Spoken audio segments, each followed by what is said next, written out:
All right, welcome to another live show for the Climate Fiction Book Club.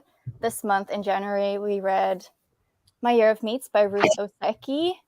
And we also have a guest today, Ali. And today we're also going to introduce ourselves and do a little round. Do you want to start, Sim? Oh, sure. So I'm Sim Kern, pronouns they, them. My booktube channel is Sim's Books. And we were going to all talk too about like why we read climate fiction or why we got into this book club. So we started this book club a year ago, actually, just because I saw Sage saying that Z wanted to read more climate fiction on Instagram or booktube or something. So I reached out and was like, hey, would you want to start a book club? I live on the Gulf Coast in Houston, so climate change has affected me a lot in terms of hurricanes and flooding. My house has flood damage still from Hurricane Harvey, which we are hopefully actually getting fixed this year. We've set aside some money to do that. We weren't covered by flood insurance, so we've never been able to get it fixed. And the walls are rotting on the inside, so we need to do it. Yeah, so that kind of is what makes climate fiction feel so urgent in my life, and I'm gonna stop talking now. Okay, I can go next. My name is Will or Wilma, and I use they, them pronouns. And my booktube is NB Reads. And I am passionate about climate change just because I care deeply about stuff, pretty much. Like, I feel a lot of people's emotions, and when I watch the news or know how things are experienced like around the world, it affects me a lot.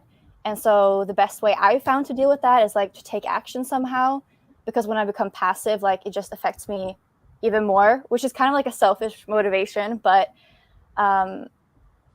yeah, other than that, climate change hasn't really affected my life all that much, like closely, which I feel very privileged about. But I think it's important to do something about it.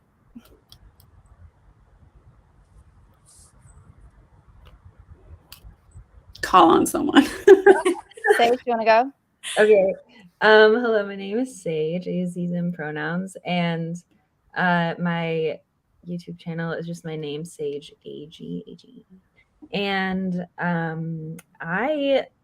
like Sam was saying, a couple years ago now, or like a year ago now, I just realized that I wanted to read more climate fiction and had started to realize that that was something that I just enjoyed reading about in books. Like that was something that I kind of discovered accidentally.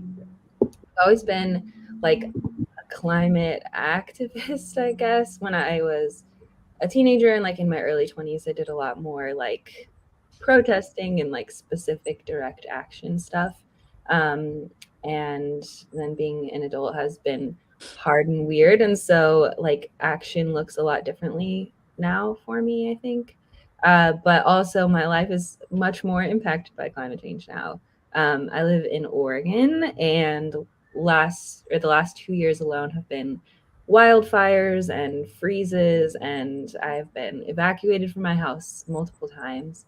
And we're in a huge drought just in the Pacific Northwest in general. And so, yeah, it's something that directly affects my life. And also, now I have a little baby. And so, being a parent in a time where things are seemingly going downhill is really scary and makes me want to be as aware as I mentally can handle. So, I think that this is a good way for me to conceptualize what's going on. And also, I think that fiction is a really cool way to think about solutions to our problems. And yeah, I like that even though it's can be hard to read about, that there's often kind of a sense of hope that I don't get from just doom scrolling on Twitter. So. Nice. Well, my name is Allie. My pronouns are she, they. My YouTube channel is Alexandria the Great. And as far as how I became interested in climate fiction, I feel like I've been reading it without necessarily realizing and not being able to put the actual specific label or genre on it. just because I naturally have always gravitated towards like science fiction and dystopian things like that. And so, kind of the natural progression of leading into more focused topics of science fiction relating to climate, just it just came very naturally to me. And I think what really piqued my interest and made me want to focus on it more was, as Sage was saying, I have a daughter. She's 5, and I'm also having another baby. I'm pregnant. And that really was an eye-opening moment for me to realize that my life is not going to be, once my life ends, that's not going to be it.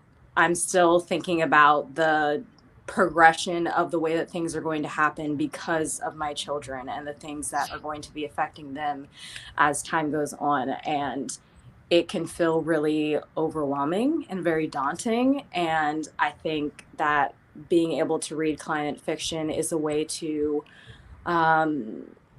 make it a little bit more palatable, to where it's not too overwhelming, at least for me. And as opposed to like reading nonfiction or watching documentaries and stuff, because that can feel very overwhelming and depressing at times. So I like the approach of focusing on climate fiction and still being able to get a lot of information from those sources and be able to find solutions as well in those ways, and just finding authors that are coming up with creative solutions through being able to talk about it through fiction is just really amazing to me. And it kind of has helped to give me some of my power back, I feel like, by having that information and not feeling as, like I have no control over anything in the world, even though reading climate fiction may be just a small piece of what I'm doing, at least it's better than nothing, so. Cool. It's so nice to hear everyone's stories. I know we talk a lot about stuff, but it's still really nice. And thank you, Ellie, for joining us. It's cool to have you like as our first guest, because we always said like we would do something like that, and then we never did. I'm excited. So, My Year of Meats, it's basically about this producer who gets the chance to do a documentary called My American Wife that is sponsored by a beef export company that exports beef to Japan. And they want to sell meats through this like wholesome American cooking program. Yeah. Do you guys have any thoughts? What are your first? Well, like Allie said about how much you can learn through fiction, this was definitely one of those books where like there was a lot that I learned about the meat industry that I was like, oh my God, also this has been going on. This book was published in 1997, and there was stuff going on that I still had no idea about. And I don't want to get too much in the weeds since we're sort of doing first impressions, but yeah, learned so much from this book. And I loved it. That's my first impression, is like, I think it's an incredible novel. I can't believe it was a debut. It's like so structurally interesting too. Like really doesn't follow the rules a lot, I feel like, of how novels are supposed to go. Yeah. What were y'all's first impressions? I also really loved it. Yeah, me too. But I think I loved it more and more. It was hard to get into at the start a little bit. But then like the more the main character Jane like discovered, the more interested I got. I just really loved like following her as a character, and also like the parallels between her and Akiko. Mm-hmm. Is that her name? Yeah. And I love that relationship too. I don't know if I could say that I loved it, because it was such a like shocking reading experience. I feel like at no point was I, like comfortable, which I guess is good, but it definitely, I was like listening to the audiobook for the majority of it, and just like so many things would happen and I would have to rewind the audiobooks. Like, what is going on right now? But I do like just the pure chaos of it. But then the second half did get very intense, and I did have to skip through some parts. But I find reading like traumatic books on audiobook is much harder for me because I can't control the flow of information. Mhm. And I can't listen to anything too dark on audiobook. I only listen to like pretty light stuff. That might be it. Yeah, I was listening to the end of it as I was driving home, like had like an hour-long drive. And I just got home and then immediately had therapy. And I was like, I'm in a weird state because of this book right now. So Yeah, I listened to it on audiobook as well, and I felt that like shift from like the first half to the second half. It was a lot. It was a lot. But I feel weird too saying that I enjoyed it, but strangely I did. The writing was so good. Yeah, and then there were it these like was. funny moments too. yeah, the writing itself was kind of like had a voice of like a satirical TV show, I guess. Like in the way that Jane was kind of creating a satirical show, even though they thought it was real, you know? Jane's voice was really strong, really strong. Mm-hmm. Yeah. So my experience of reading it, I finished it the morning of Lunar New Year. And my husband and my 15-year-old had plans to cook all this food for Lunar New Year. And I had to go grocery shopping for them. And normally the rule in my house is I don't buy red meat. They bring it into the house sometimes and they cook it, but I won't buy it or cook it. But because it was Lunar New Year, they wanted to make all this red meat stuff. And I was the only one who could go grocery shopping that day. And I was like, oh my God, like, I really don't want to buy this. But like, I, as the white mom, can't be like to my Korean husband and daughter, like, I'm not going to buy your beef because I read this book and it's making me feel really weird about beef right now. So I was like, I had to go to the store and I bought all this beef. And then my husband was late coming home from work. So I actually had to cook it. And I was like touching and cutting red meat for the first time in like 10 years or something, like, because I haven't eaten red meat for a long time. So that was like a super weird experience. And I was just, and I actually had like, I had a really serious talk with my husband about like, I'm worried about my 4-year-old like going through like advanced puberty or whatever. And I want to like limit the amount of dairy and red meat that she's getting because it really freaks me out. Yeah, it also must have been a weird experience, like reading such a graphic book about pregnancy, like while you're pregnant. Like, yeah, I'm very impressed you went through with it because I don't know. Yeah, what was that like? It was a lot. It was very intense. And I had kind of mentally prepared myself a little bit by looking up like trigger warnings and stuff. So I kind of knew what I was going to get into. I obviously didn't know the context or how it was going to go about. And I was very, very shocked in the way that it happened and everything unfolded. But yeah, it just really, I've been vegan for almost 5 years now. So a lot of things there was a lot of information that was new information to me, but there were a lot of things that kind of reinforced certain decisions that I've made, especially with my children.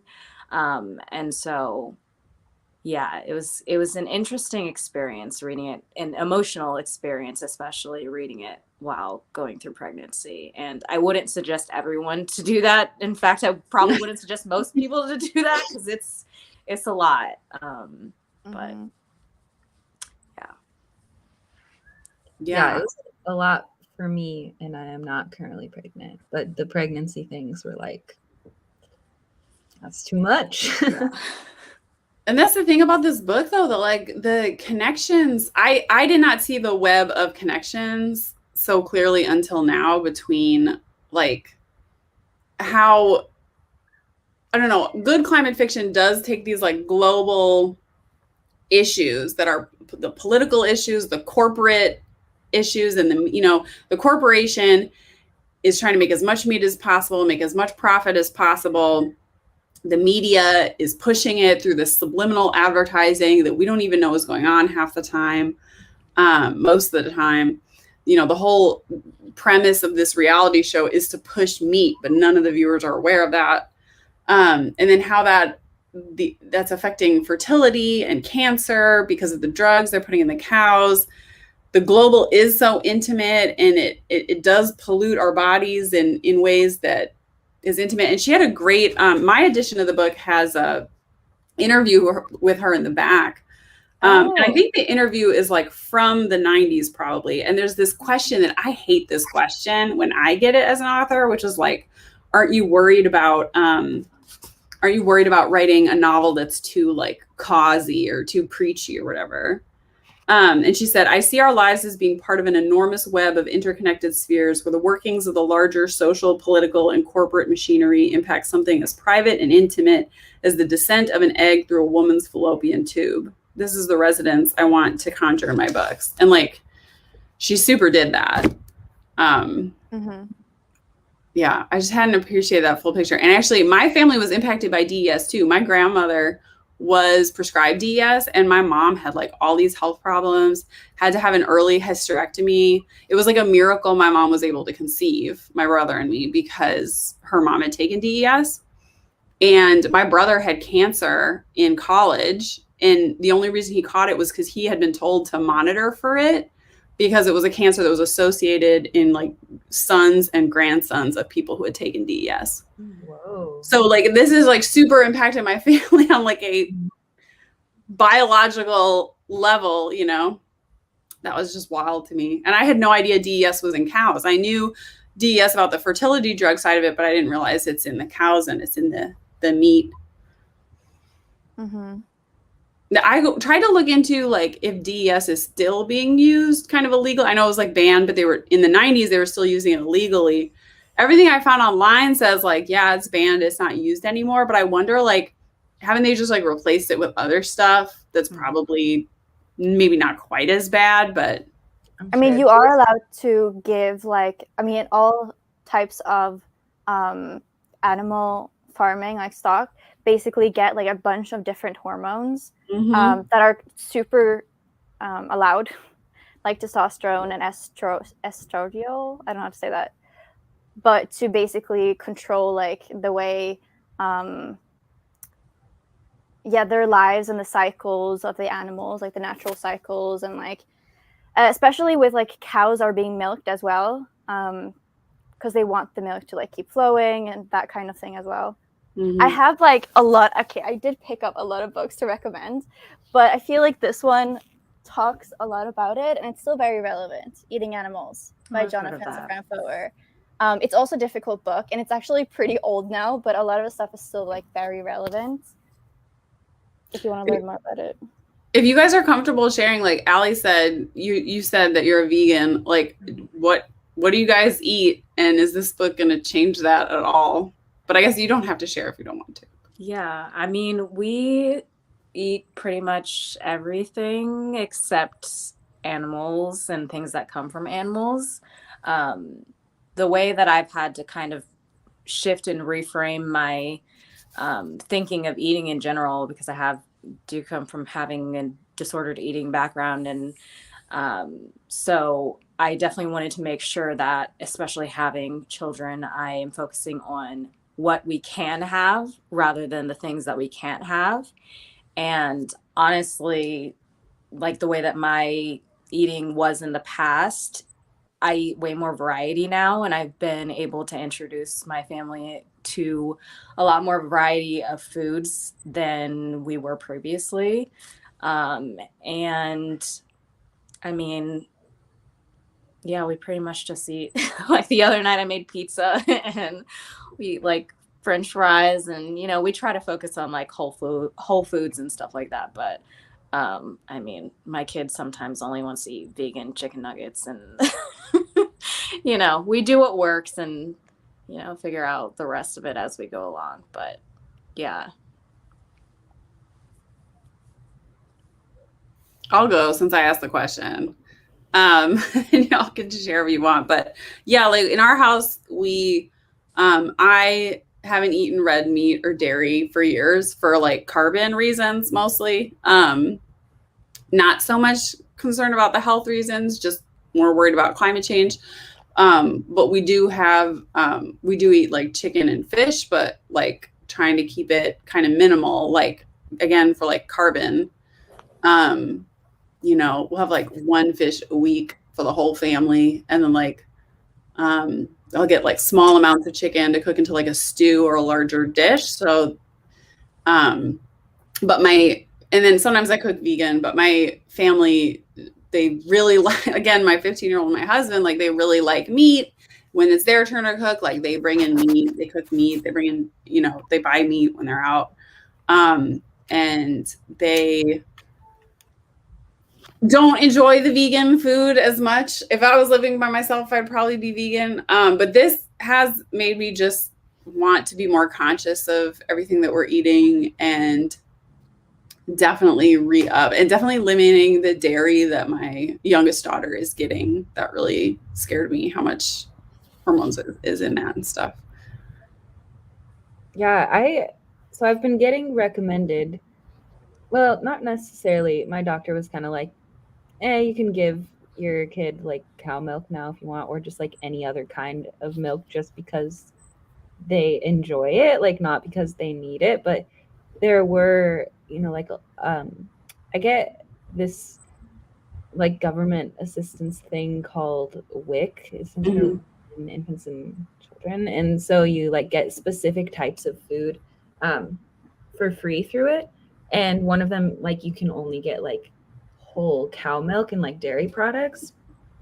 And so I was like at the grocery store just looking at this like bottle of milk or this jug of milk. It's like, I don't think that I want to give this to my child. And like I make Otto oat milk steamers every morning, and like they love oat milk. They're fine with oat milk. So yeah, it's so strange to also see how interconnected this is with like pharmaceuticals and like the medical industrial complex, and so many of the things that are just very clearly not good for us are still like recommended by the American Health Authority or whatever. And like just how much control these giant Monsanto companies have over both our food and like what is considered our health care, like what passes for healthcare. So yeah, I always just think that that's a super interesting connection as well. But for me, we mostly eat vegan and vegetarian, and I've mostly eaten that like my entire life. But various times in my life, I've gotten different kinds of like assistance, whether it's been just living on a friend's couch and like getting free food and not wanting to be picky about what I eat. And so I think for me, there's more of like an economic impact that comes with eating meat, because it is, I mean, obviously the cheaper the meat, the worse quality it is. And now we've started to shift toward the meat that we eat comes from the farmer's market and is from like local animals that we know are being taken care of and not like living long, good lives. And so that I think changes the dynamic of it for me. But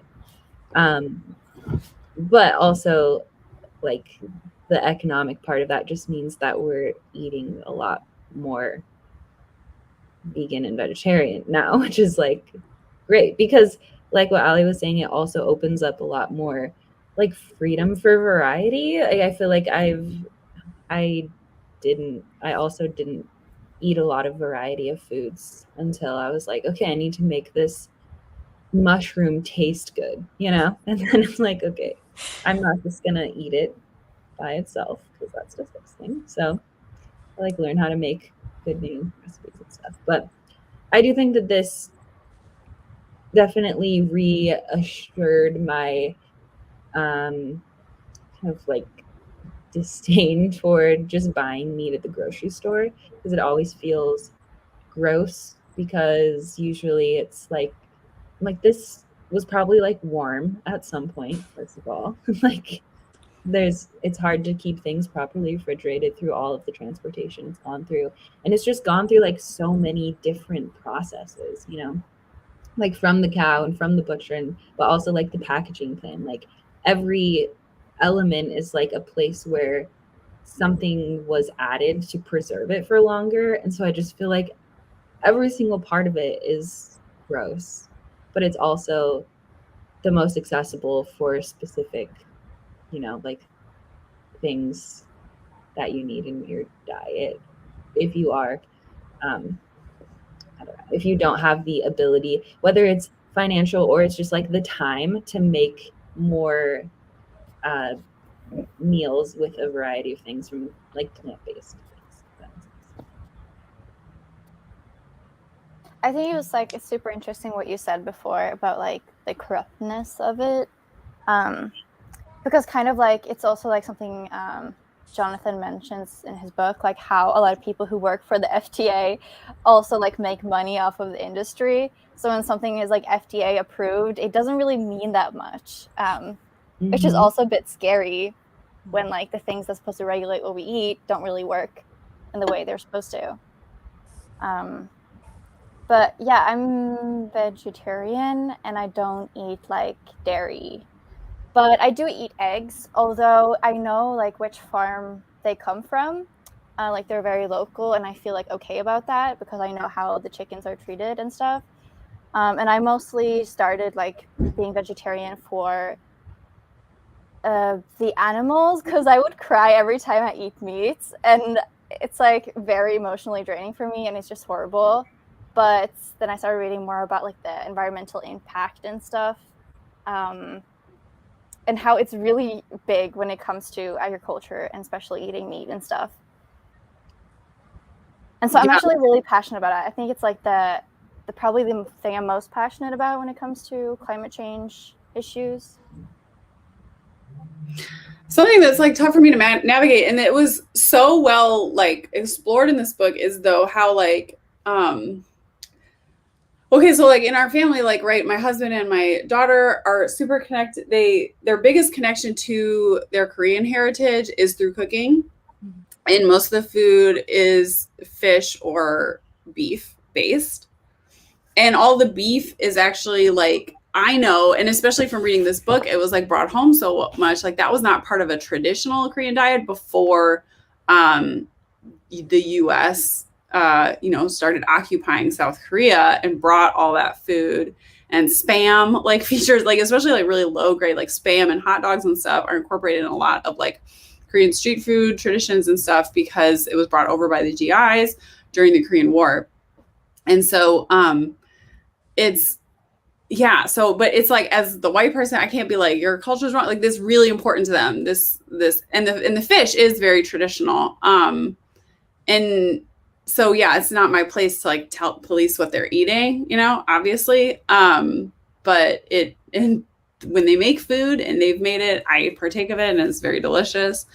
But yeah, knowing that sort of those tastes were created and the culture has been impacted by corporations purposefully, like being like, we want to sell our meat to Asia. That, I don't know, that was really shocking to me in this book. Not surprising, but like, wow.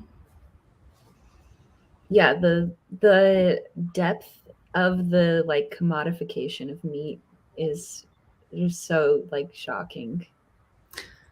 I also think of like product placement as sort of like a newer thing. Like, I didn't expect a book from 1997, like the extent of product placement where like an industry is sponsoring an entire TV show to sell their product. And it makes me wonder like how much are influencers getting us? Like I know something that like has been upsetting me so much recently is like the gas range issue, and like learning that gas stoves were like oil and gas corporations specifically paid like millions of dollars to chef influencers and food Instagrammers and stuff to all say for decades that gas ranges are somehow better than electric. What? And I didn't know this. now, I mean, all my friends, they're like, oh, I want a gas range. Oh, it'd be so nice to have a gas range. Cooking's so much better on a gas range. And like when you actually split, it's so unhealthy to have a gas range in your house. It's like having a car exhaust pipe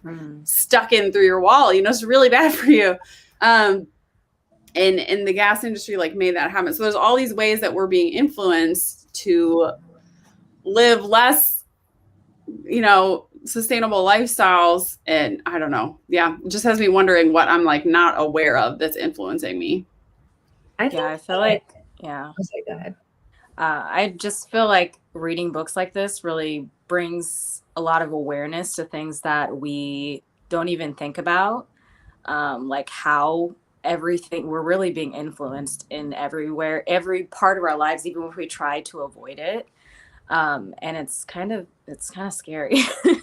So it's like nice to have the awareness, because I feel like it does give you some kind of, I don't know, gives you some kind of power and like be able to, you know, move through life with that awareness. But it's like, what do you do with this information now? Like, can you do anything?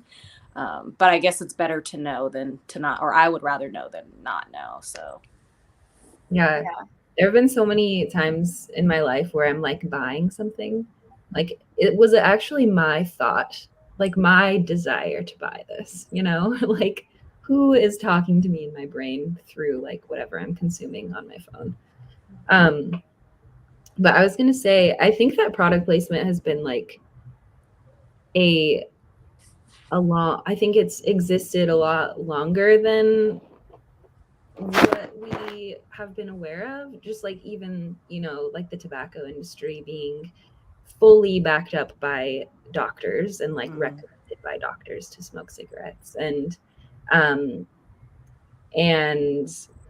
even like the not smoking campaigns still somehow being like financially beneficial for the tobacco companies. Like it's all just so I don't know. It's all just so rooted in whatever corporation is making like any conversation around it, you know, like even a lot of fake meat products now are still like have a lot of funding or financial gain that goes back to bigger companies that also fund a lot of meat production. And a lot of those products are also still being like pumped full of different I don't know if hormones necessarily, but different filler products that might not necessarily be great for you either. And it's just like following whatever the current rhetoric of like the diet culture or whatever eating fads are happening in the mainstream. And it's just, you can just like see these giant corporations just like watching and just like placing themselves into it wherever it is. So I don't know, it's hard to be like a responsible eater, but when every place that you look is going to have some level of corruption and like not necessarily be great for you, you know? And I think that's important to bring into this conversation too, right? Because I get really frustrated with, I mean, we know the concept of a carbon footprint, right, was created by Exxon.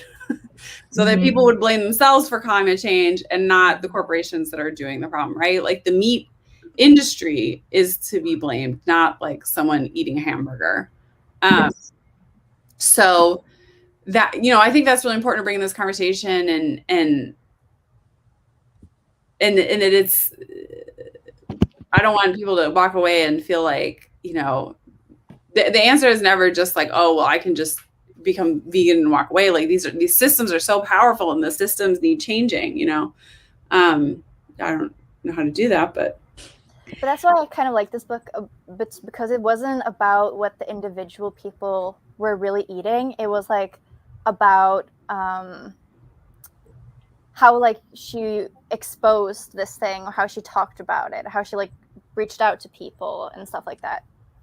I think Sage had to leave because he had like another thing. Oh, okay. Going on. Okay. Yeah. Yeah. Yeah. Again, like, and how global it was too. I thought was really interesting.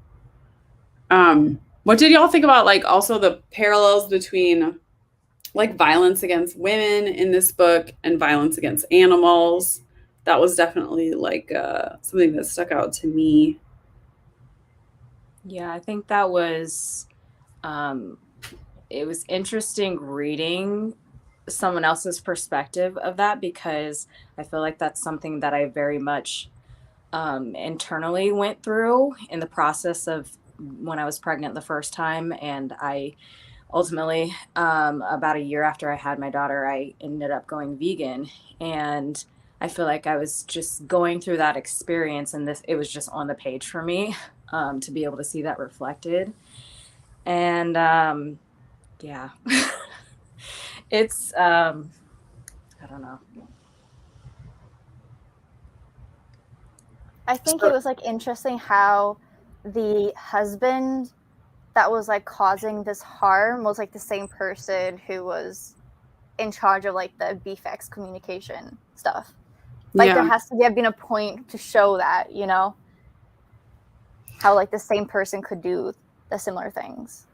Yeah, and like the desensitization to violence that's required to do this to animals is obviously going to be turned on human beings. Like you can't have a culture participating in this mass slaughter of animals and like condoning that and not expect that violence to like trickle into other areas of society, I guess. I also found it interesting how like I guess like the families that were like the one who had like adopted all these kids and the lesbian couple were like the two that was like causing them to be upset. I think that's also kind of funny, like the correlation between, I don't know, like progress maybe and the meat industry. The actual loving, authentic family. The only two loving and authentic families. Right.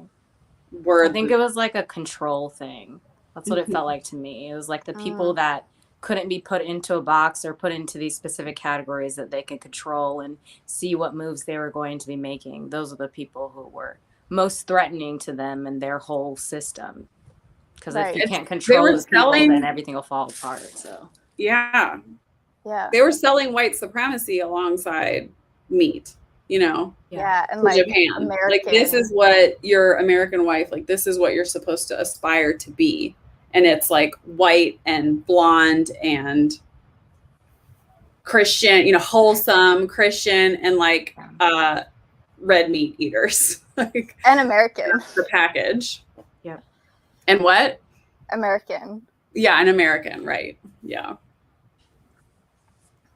And if anyone who's watching has like anything like questions or their opinions, like please write in the chat. We'd love to hear what you thought of the book or any thoughts you have on like the subject. There was a quote in the back, like at the very end. There was also one about ignorance that I liked. In the conversation part at the back? No, I didn't have that. Oh, okay.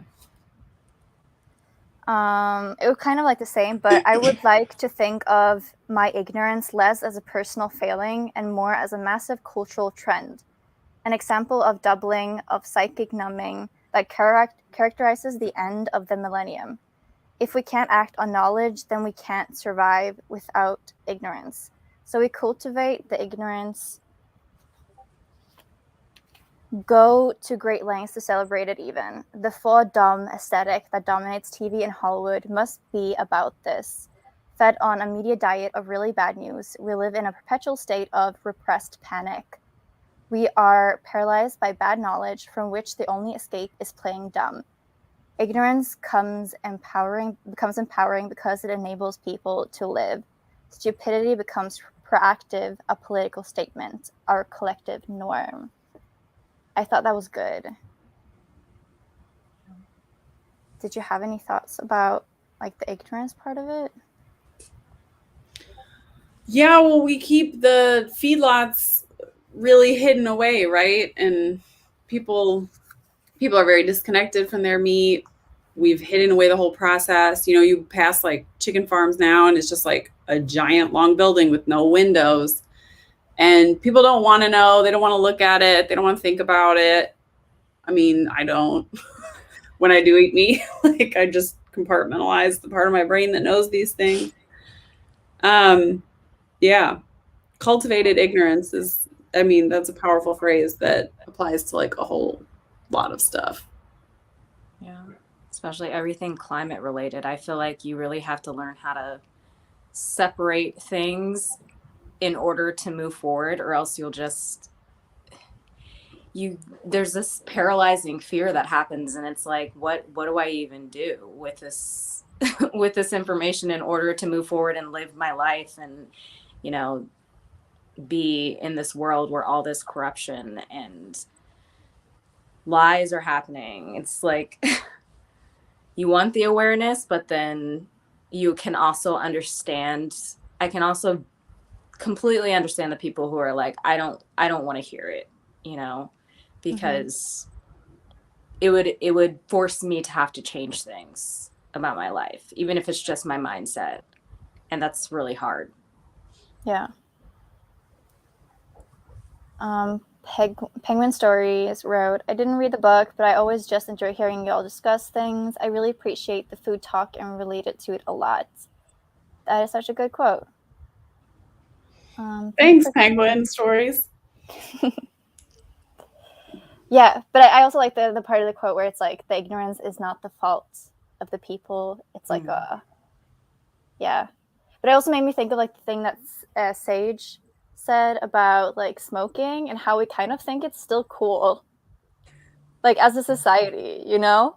I mean, very general. Yeah, I mean, the kids are vaping now, I gather, but they think that's cool now. It just changes as generations go on. And like when my 5-year-old's a teenager, it'll probably be something else. And they're watching and they're paying attention to that, and they're moving along with the way that things are progressing. And just have to be aware of it. Yeah. That's really all you can do, I guess, at this point, for the most part. I think that's why I come back to like the power of this club, or like the idea behind this club, which is that everything matters. Culture super matters, right? And that came through in this book, is like culture. I guess that's one of the sort of empowering things about this book is like the My American Wife was like a fictional but very real example of how like culture shapes our tastes and global economics and climate and everything. But it also shows the power of like a book that speaks back against that culture. You know, this book was like a bestseller, and this is in its 37th printing. And how many people has it encouraged to like think more about what they eat or change what they eat, you know?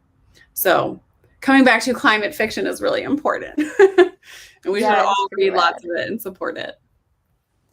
I just want to highlight, read more books who said, even down to the naming conventions from the industry, poultry, pork, beef, to remove the animal. I think this is interesting too, especially when you think about how fish is still called fish, because we don't view fish even as close to animals. So we don't really need to change the name. But yeah. Yeah, that was one of the things that kind of started the shift in my mindset of the way that I looked at animals, because I was definitely one of those people for a very long time. I was like, vegan? What? I'm never going to do that. I would literally say I'm never going to be a vegan. And obviously like learning more about it, learning more about the effects on the world and the effects ultimately on me, you know, for selfish reasons.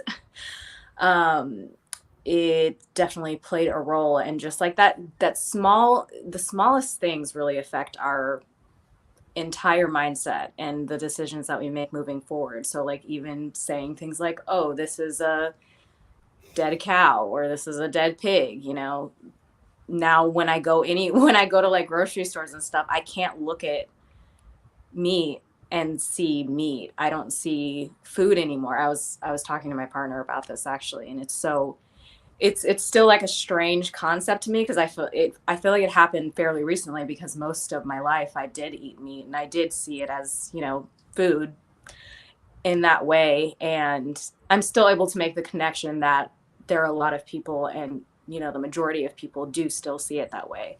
But there's just something in my brain that has somehow shifted to being like, oh, I see that, and that's not food to me anymore.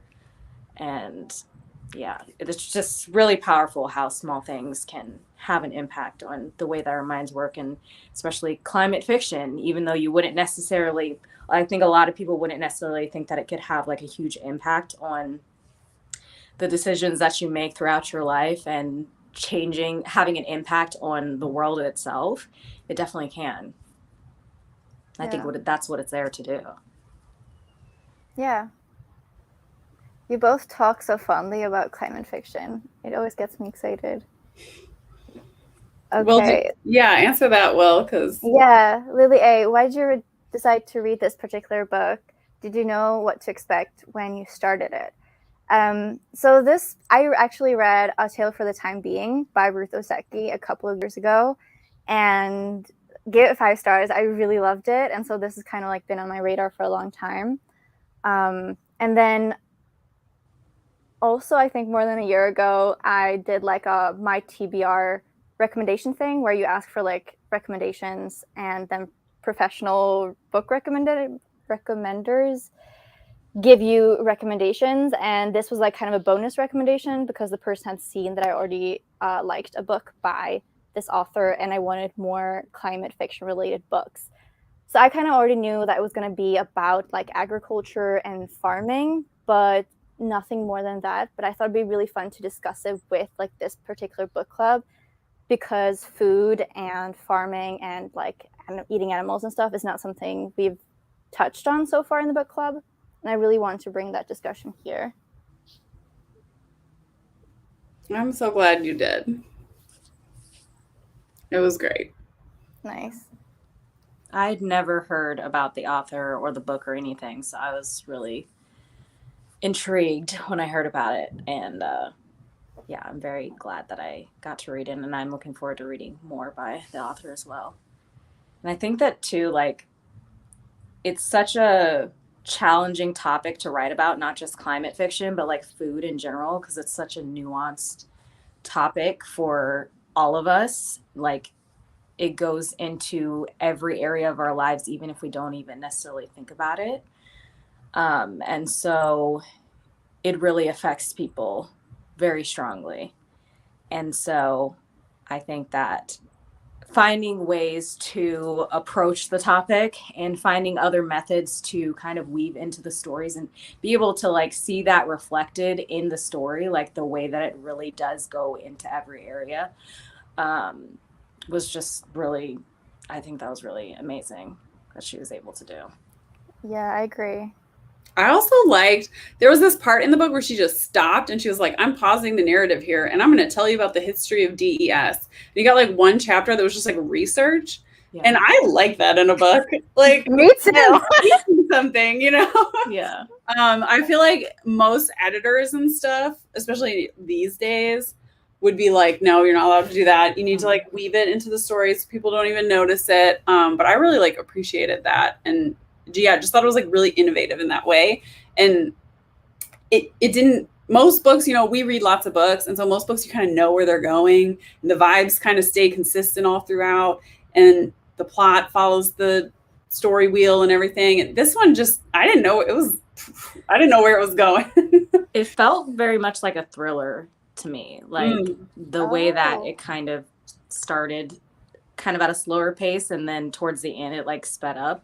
It gave me like sensory feelings of like reading a thriller. Yeah. Cool. Yeah, once I got through the halfway point, I couldn't stop reading it. I just to the end. Sage has a good comment there in the chat. Plus, creatives are at the front lines of innovation and change So we should be looking to clarify for solutions, maybe not politicians and medical people who are paid by the big bad companies. Burp. And Is that I the want to burp use one? that to plug the Imagine 2200 contest just opened up again for Sage and anyone else who's a writer of solar punk out there. So the Imagine 2200 contest is like write optimistic stories about utopian sustainable societies 200 years from now. And I'm a story reader for it this year. So I'm very excited to read like a gigantic pile of solar punk in April and May. And y'all should submit to it if we have any authors of climate fiction out in the chat or watching this. Thanks for that, Sim. That's Mhm. cool. Should we talk about, y'all want to say anything? Any last thoughts on the book before we talk about next 2 months?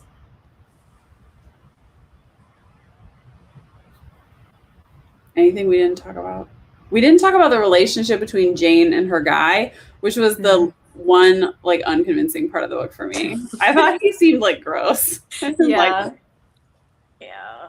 There's this word in Swedish that is called sliskig, which basically means scummy, or like, which like it's like a, I don't know, like a little bit of like a man who's like between 40 and 50 and he has like oily hair vibes. That's what I got from Sloan. I could not get into him. I was not. Yeah. Yeah. This did not sound appealing. We have not yet read like a really good climate fiction that also manages to have a good romance, I don't think. Not one. Oh my god, that brings me back to Spy in the Struggle. Yeah, that one wasn't great. I love that book, but that, yeah. That one was better than this one, I think. Yeah, maybe. What I liked about both of those books, though, is like how the main character is like figuring stuff along with you. Like they start from a point of like a completely different angle of why they go into doing a certain thing, and then as they learn, you're like learning with them, and I think that's so exciting to like have a narrative like that. Yeah.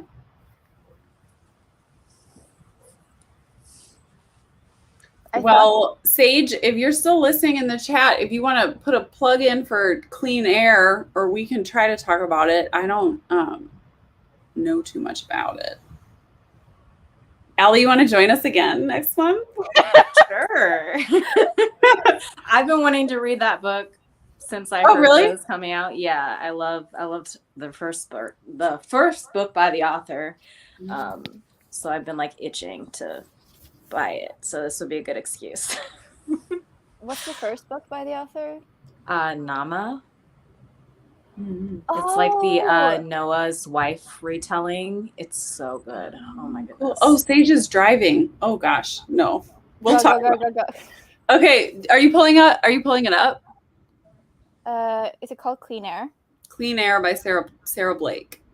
I didn't know that was the same author, Allie. That's cool. Yeah. So this is what it looks like. Oh. And it's, I think, about society living in bubbles because the trees are emitting a certain type of pollen that makes the air unbreathable.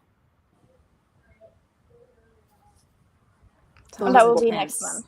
I have a bubble story that came out in Planet Scum last year. You can plug it. I like bubble stories. It was in the 7th edition of Planet Scum, which came out last summer. That sounds cool. In February, that's for March. Well, it's for February. We're gonna read it in February. We're gonna discuss it the first Sunday in March. We've switched to first Sundays now. And then I'm picking for our, I don't know whether to call it the March or the April pick, but well, for the first week in April, we'll discuss Gun Island by Amitav Ghosh, which Will is holding upside down.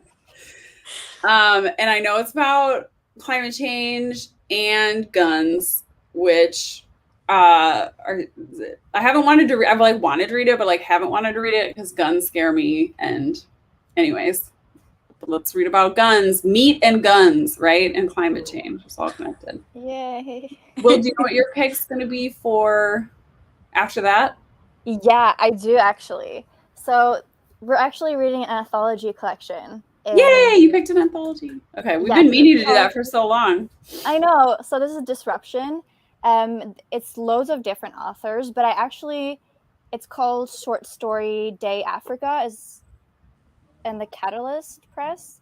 So apparently they like this collection kind of they release like stories from authors like all over Africa and they make like a collection out of it and this is their newest one. Um, and I just picked it up randomly and I read the two first short stories and they have to do with like climate change. And I'm like, no, I don't want to read anymore. I really want to read this like with everyone else. But they do focus mostly on like colonial allegories of colonial conquest and the late capitalism. It was just like really good, the two first ones, but they have kind of a dystopian alien SFF feel to them. So they're a bit like all over the place. But I think they all have to do with environmental degradation of the planet in some ways. But I wonder how it's going to be like to discuss a short story collection. But we'll I figure think it it'll out. be cool. I think it'll give us a lot to talk about. We can kind of bounce around, you know? And that way people can participate too, even if they didn't like finish the whole book, they might, you know, read a couple stories from it or something. True. Yeah. I'm excited about our next 3 books. They all sound really good to me. Me too. I'm excited. I only have to get one of them. Cool. Well, and Allie, thank you so much again for joining us. Thank you for having me. And hopefully joining next month too. Yes, It I was would love so to. nice. That would be awesome. So cool. This was great. And thank you for chatting with us in the comments, everyone who watched. And thank you both of you for chatting with me, and Sage too, if you're there. And that's it for now. Bye, y'all. Bye.